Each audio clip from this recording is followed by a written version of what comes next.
It's a 10,000 kilometer skateboarding journey organized by Patrik Wallner and Kirill Koprakov.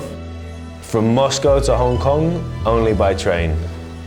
We are hitting up Moscow, Yekaterinburg, Omsk, Krasnoyarsk, Irkutsk, Ulaanbaatar, Beijing, Xi'an, Shanghai, Shenzhen, Hong Kong. So everybody on the trip received a map with dates, times, what we're going to be doing where, and everybody was really looking forward to the 10th of July, where we started our trip in Moscow.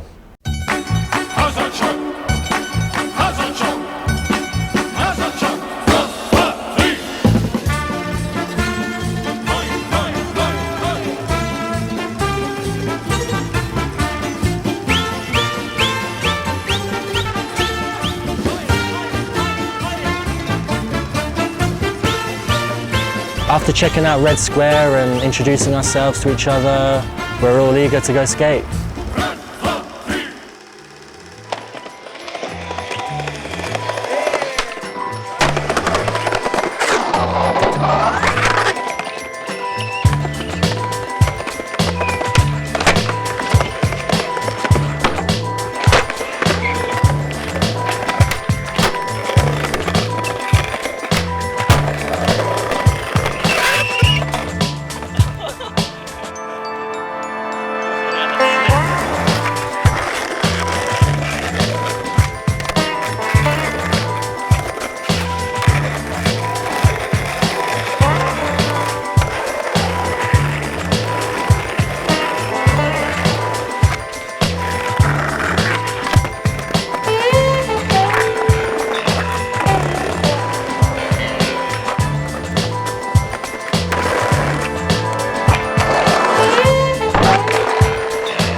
Still in Moscow, it's the last day. The weather is really hot.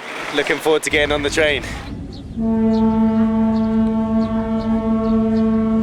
We were skating for 4 days non-stop in Moscow, doing sightseeing in the morning, skating till late in the evening, have a couple of beers at night, and not much time to rest, to relax, so I was really tired and looking forward for the train ride. Our two great Russian tour guides are named Alexei and Kirill, and they're awesome. They're really taking care of us. And since none of us speak Russian, they've been really helpful and necessary on this trip. Without them, stuff like getting train tickets, getting hotels, getting taxis, even ordering food becomes a completely difficult task. So it's a really good thing that we have them along. Yeah, going to Yekaterinburg. This is third class. There are 54 places, main seats are on the side. There are like some extra seats over here. Not that many space, so many people, super hot. We are sweating all the time. Some little babies over here. What's up? How are you doing? Hello, excuse me. This is the toilet. I don't know if it's open. If it's open, we can check it out. It smells pretty bad. It smells disgusting. Everything goes straight to the ground. Okay, let's keep going. Yeah, now we are coming to the second class. It's like way better. It's got a little air conditioned things working on. Windows are open, so you can stand next to window. But it's pretty refreshing. This is our guys having tea ceremony. You can get a tea from here. It's like hot water. You can like ask this lady for a cup and tea and just put hot water, make tea for yourself, or like make noodles, put water in the noodles. So if you're riding trains, it's pretty important things. Give you water, give you some food. You have Mikael and Danny here having their morning coffee. Yeah, let's take a seat. How are you guys? How's it going? Yeah, still pretty tired. We tried to ask for English menu, it doesn't work. So we need you to translate. Okay, yeah, I will help you. Wow, yeah. Almost nobody speaks English on this train. I enjoyed the train ride, but it was really long. I mean, you can read, you can take a nap, you can get drunk, fall back asleep, wake up, listen to music for hours, and then you still realize that you have 18 hours to go before you get to your destination. So it's a little repetitive, and at the end you really want to get off the train. But it's a fun experience.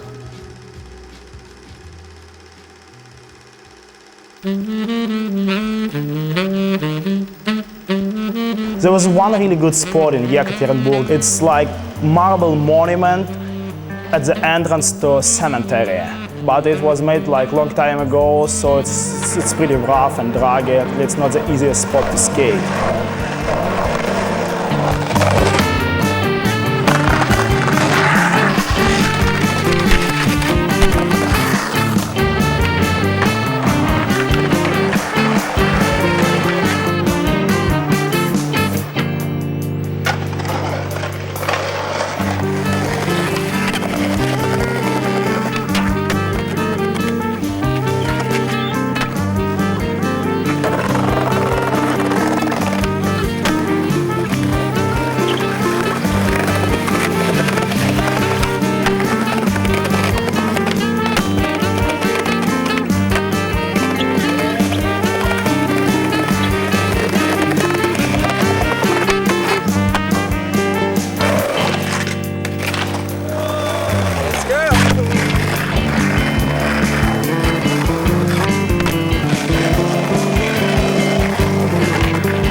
Yekaterinburg is on the Europe-Asia border.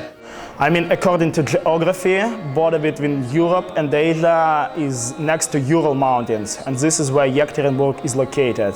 And there's a line that marks the border, basically, of the two continents, which happens to have a monument built on it with a nice marble bank.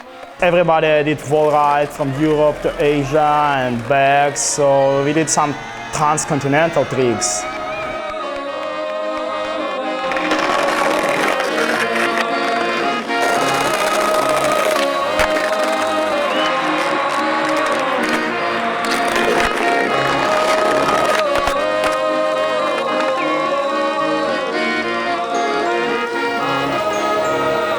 What was it, 12, 13 hours or something? So just got on, went to sleep, woke up and got about half an hour to go or something, so it's pretty quick. Yekaterinburg was sketchy enough, but Omsk is, I guess it's going to be a new level. I don't think they like outsiders there.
So on the train ride from Omsk to Krasnoyarsk, I somehow made friends with a gang of inmates that have just got out of prison, and I had no idea at the time. What's your name? Lawrence. Lawrence? What's your name? Alexei. Alexei. Alex. Sit down, please. So there's lots of people on the train that want to give you vodka and food. Super nice people, but they can't understand anything you say. I can't understand them. It was pretty fun, you know, all the Russian people are quite friendly and they all want to offer you something, and it's really rude to say no. 100 grams of vodka. But all these guys really like me. I can hear them all saying my name, they want me to come drink with them all the time. And Kirill comes over and he's really sketched out and he said, "Oh, Lawrence, this is really bad, really, really bad. All these guys, they just got out of prison.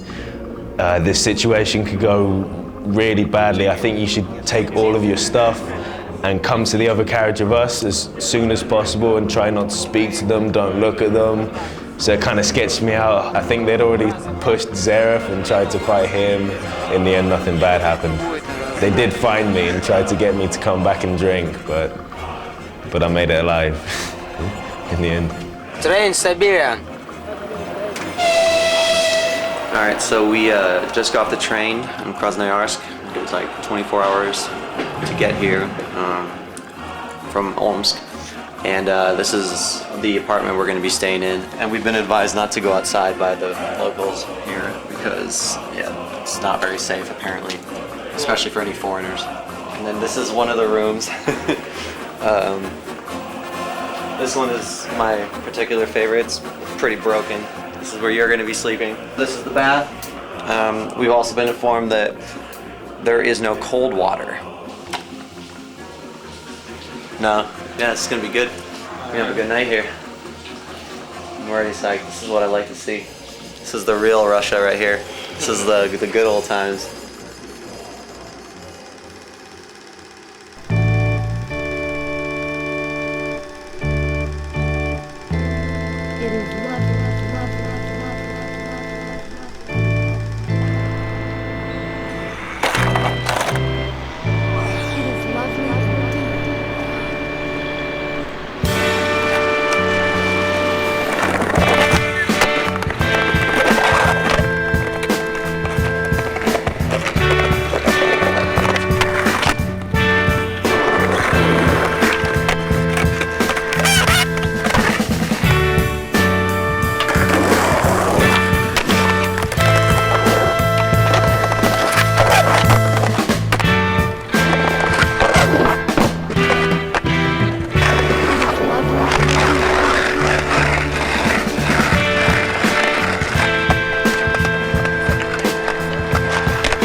Yeah, on the Russian trains, when you had like a long stop, I mean, there's tons of little babushki, which is Russian grandmothers, and you know, people selling all kinds of treats and food. The best stuff was usually the stuff that they actually cooked at home, probably themselves. I mean, I can't imagine it was that sanitary, but it was usually pretty good. I think this was the first stop that I saw crawdads for sale, cooked, steamed crawdads.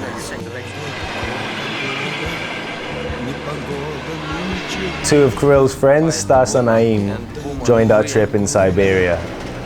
And we didn't know anything about them, we didn't know how they skated. The first thing Stas did was ollie this huge, I don't know what you call it, just colossal gap to drop.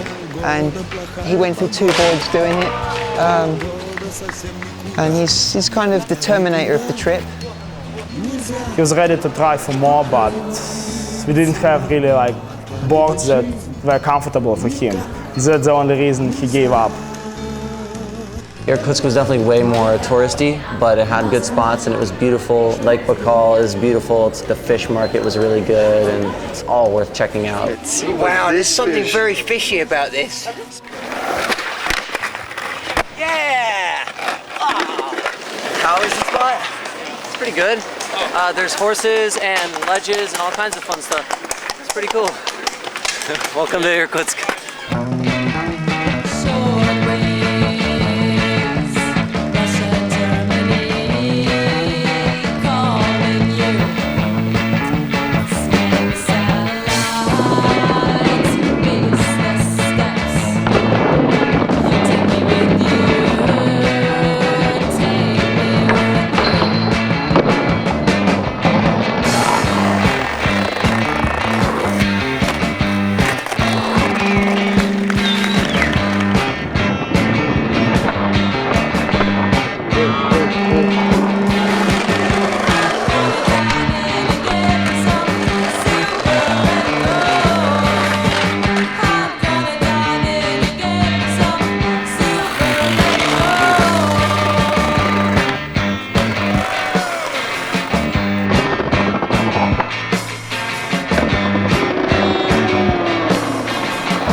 In Irkutsk, the local TV station caught wind that a group of traveling skateboarders were coming to their city. So they just showed up at like the most popular kind of skate spot. They just came out with their big old cameras and started filming us. So the next day, we all watch it, 7 o'clock news. Россия, Монголия, Китай. 10 городов за 1,5 месяца. 12 скейтеров отправились в путешествие от Москвы до Гонконга. Группа скейтеров из Германии, Англии, США и России уже побывала в Екатеринбурге, Омске и Красноярске. По итогам Транссибирского путешествия экстремалы снимут документальный фильм. Это уже второе подобное турне. Большинство скейтеров отправилось в спортивное путешествие за свой счет. And then the very last clip is me slamming, doing a tray flip on flat. I was that guy that fell on his ass on TV. 7 o'clock news, prime time. Unbelievable. And yeah, so that was funny for all of us.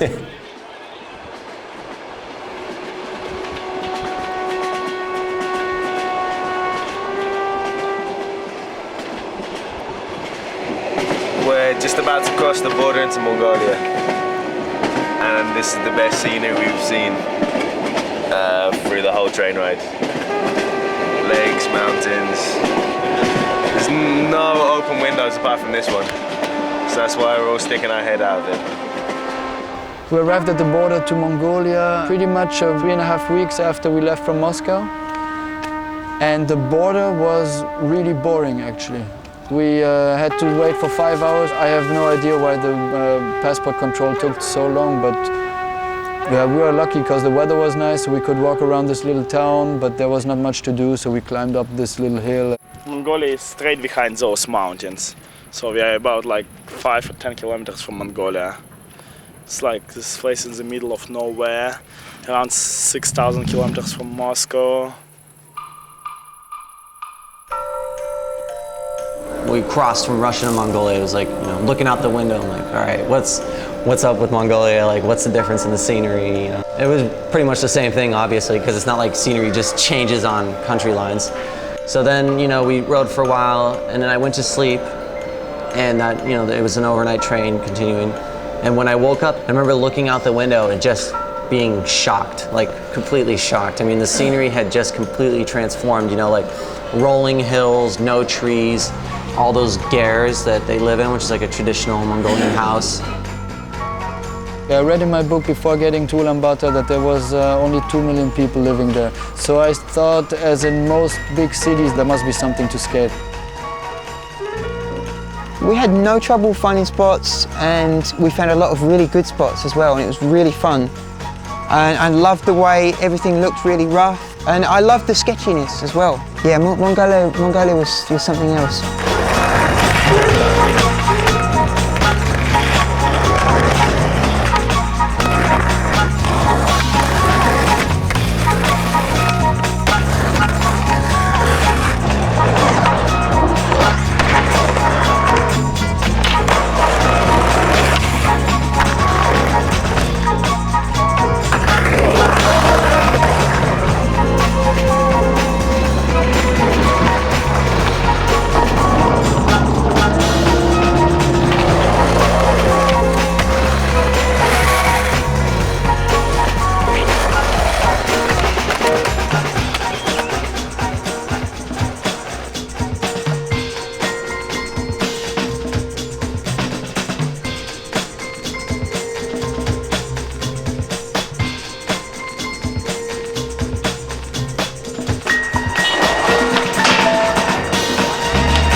I feel like I'm gonna puke. Look at this hand. Look at my arms hurt. Oh my God, look at you. Yeah, that's a bad 10 mark. I've never seen a father tan like that. So we heard that the Mongolian countryside was really beautiful, so we decided to make a little day excursion. You know, Mongolia is one of the least densely populated countries in the world, so you kind of get to experience that when you go out. And you go out a few hours out at Ulaanbaatar, so you are in the middle of nowhere, and you ride horses. And for most of the group, it's the first time they've properly ridden horses. We're riding horses in Mongolia. I don't know how to make it go though. Pull on these things. Oh, right. Okay. We were a bit scared, but after a while we got used to it and it was really nice. Riding them through a river, it's like totally like something from a cowboy film. It was amazing. My horse not respect me. The summertime in Mongolia is, you know, very kind of in between stormy and beautiful weather, so you get that kind of mix of light where light's shooting through the clouds and it's dark but also light, and it's a great place to shoot some photos for sure. We stayed in this little mini village, and I don't know how, but there was just one house with karaoke and a bar inside, and I really hate nothing more than singing or watch people humiliating themselves. So I witnessed Alexi getting complete crazy, and it was really funny, but it was just a pain for my ears, but really funny actually.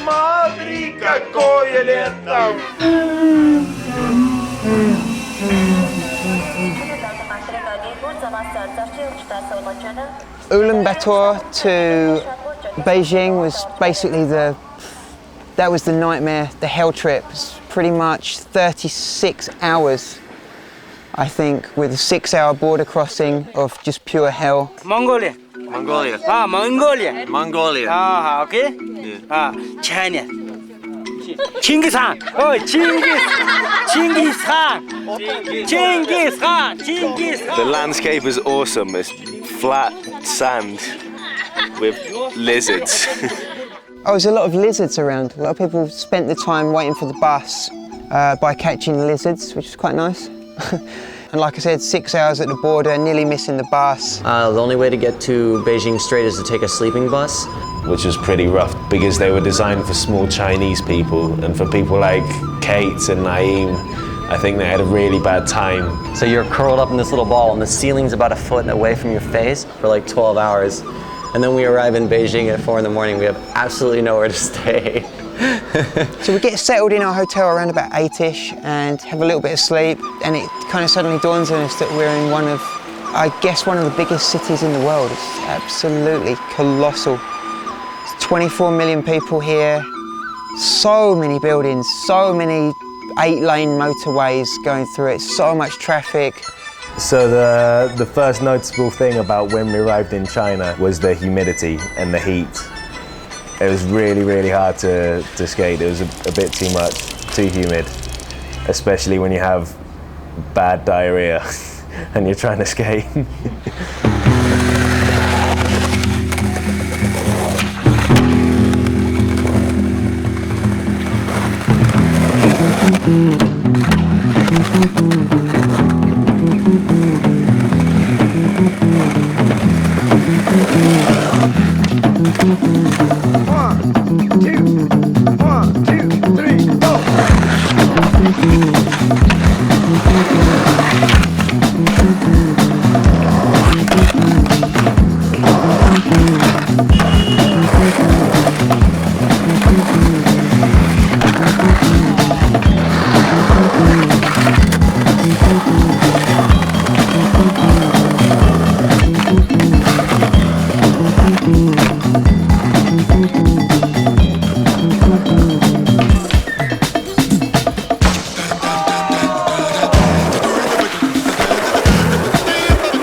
We are at the Great Wall of China.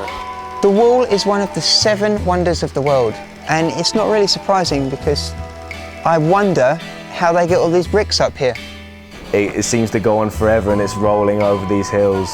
It's 8,850 kilometers long, and they started building it in the 5th century before Christ. But hopefully we can skate on it. The floor doesn't look too bad down there, so maybe we should check it out. Tanner and Kate's ended up bringing their boards, and Tanner actually ended up getting something really good at the Great Wall. I think it's the first clip that's been filmed of skateboarding on the Great Wall of China.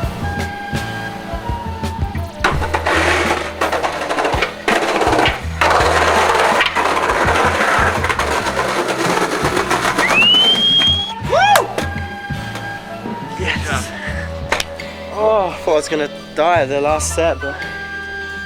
Whew. So unfortunately, Mishi got hurt and he twisted his ankle really badly at that banked wall in Mongolia. So that pretty much has taken him out of the game, and he travelled with us to Beijing and left the trip. So sad to see him go. He was a machine. But the day he left, Kenny Reed finally showed up after missing I don't know how many connecting flights, and he ended up getting some kind of really gnarly massage where they beat you with some kind of wooden fish-shaped implement. And he's whole back's one huge bruise, and then he got ill. It's horse blood. It's not looking great for Kenny, unfortunately, which is sad. Yeah, one of the things that made traveling in China so much different from traveling through Russia was the amount of people there were everywhere. So when you go to Beijing train station, there's people sleeping all over the floor. We're on the train right now from Beijing to Xi'an, and there were no tickets left except for standing class, which we had never heard of. So this is what it is. We're in the middle of the aisles, and we're standing.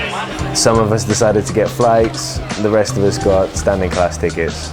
And half of us can't even get on the train because it's so packed with people. The ones of us that could finally get on it, we were just stuck completely surrounded by people, and it was 13 hours.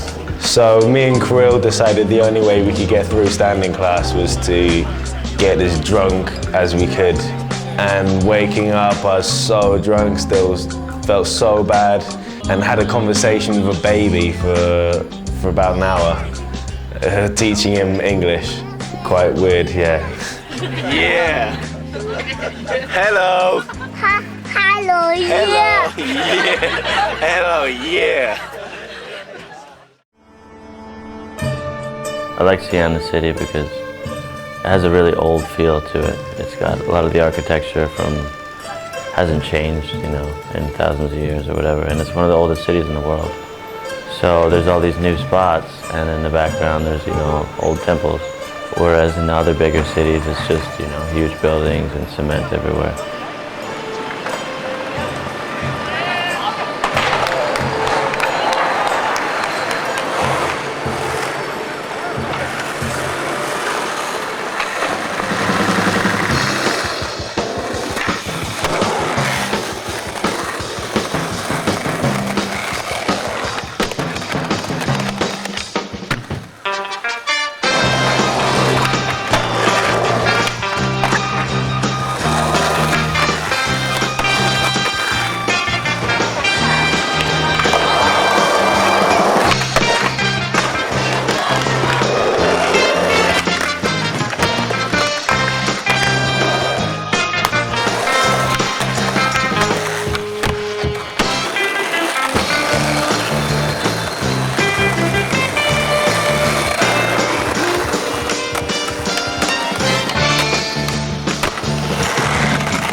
Xi'an was really good.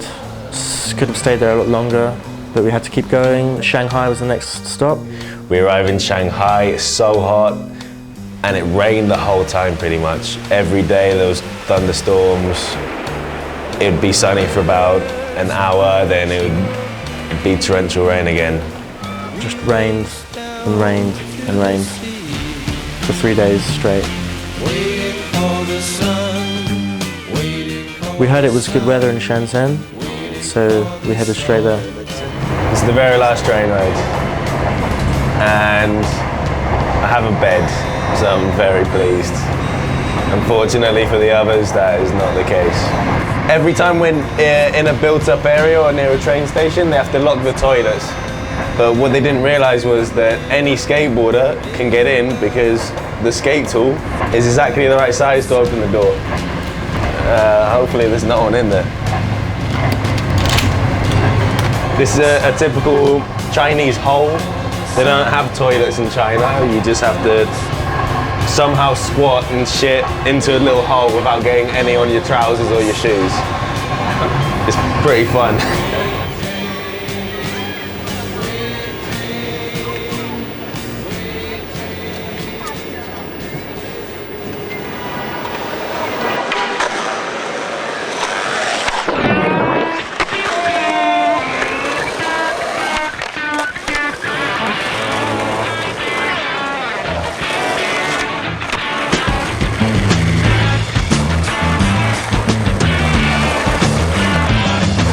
Sleep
That was for Mishi.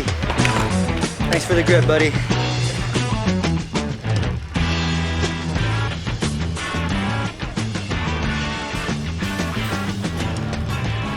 The trip was coming to an end. It was late August, so we went to Hong Kong, which was the final destination. Doing a trip that covers so much ground over 2 months, 10,000 kilometers. It's really trippy, you know. 2 months ago I was in Moscow, and you think of Moscow on a world atlas, and then you think, I'm in Hong Kong. You just can't comprehend, you know, it makes the world seem really, really small. And we decided to finish the trip by having a bottle of champagne overlooking Hong Kong City from the other side of the river. Yeah. Trans-Siberian and Trans-China. Made it. Yeah. Officially. Brand new bottle of... Whoa! There's nothing left. It's like being baptized. Yeah.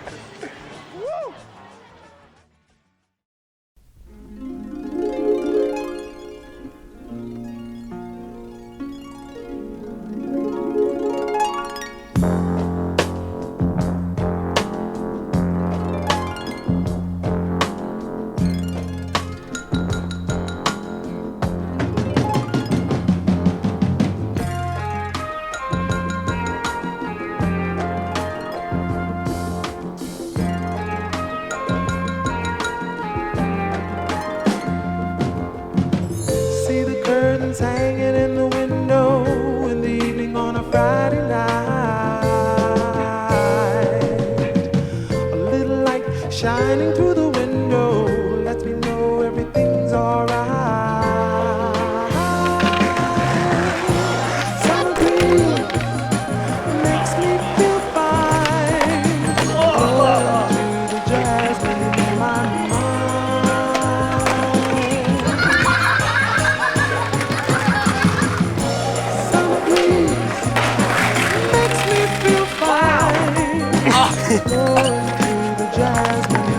Can we do it with our hands? This is how much luggage I brought. It's just stuff I picked up along the way. Pretty serious when I travel, you know? I mean, I'm not one of these one backpack guys like Lawrence. See the paper laying on the sidewalk, little music from the house next door. So I walk on up to the door, through the screen and across the floor. Summer breeze makes me feel fine, blowing through the jasmine in my mind.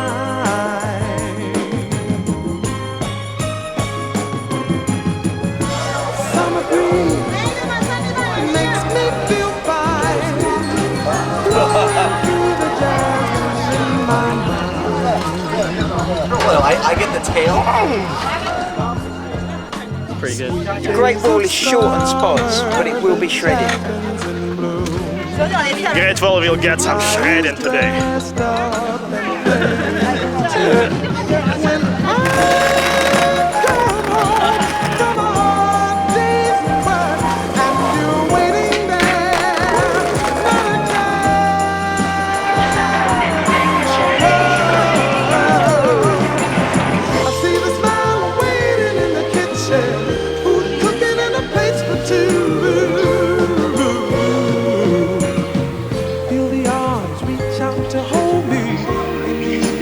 Big Ben, home sweet home.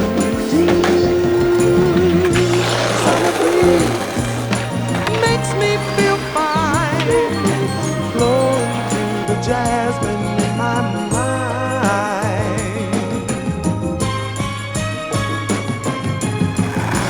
Summer breeze makes me feel fine, blowing through the jasmine in my mind. Ooh, summer breeze makes me feel fine. I'm not even sure that it will move.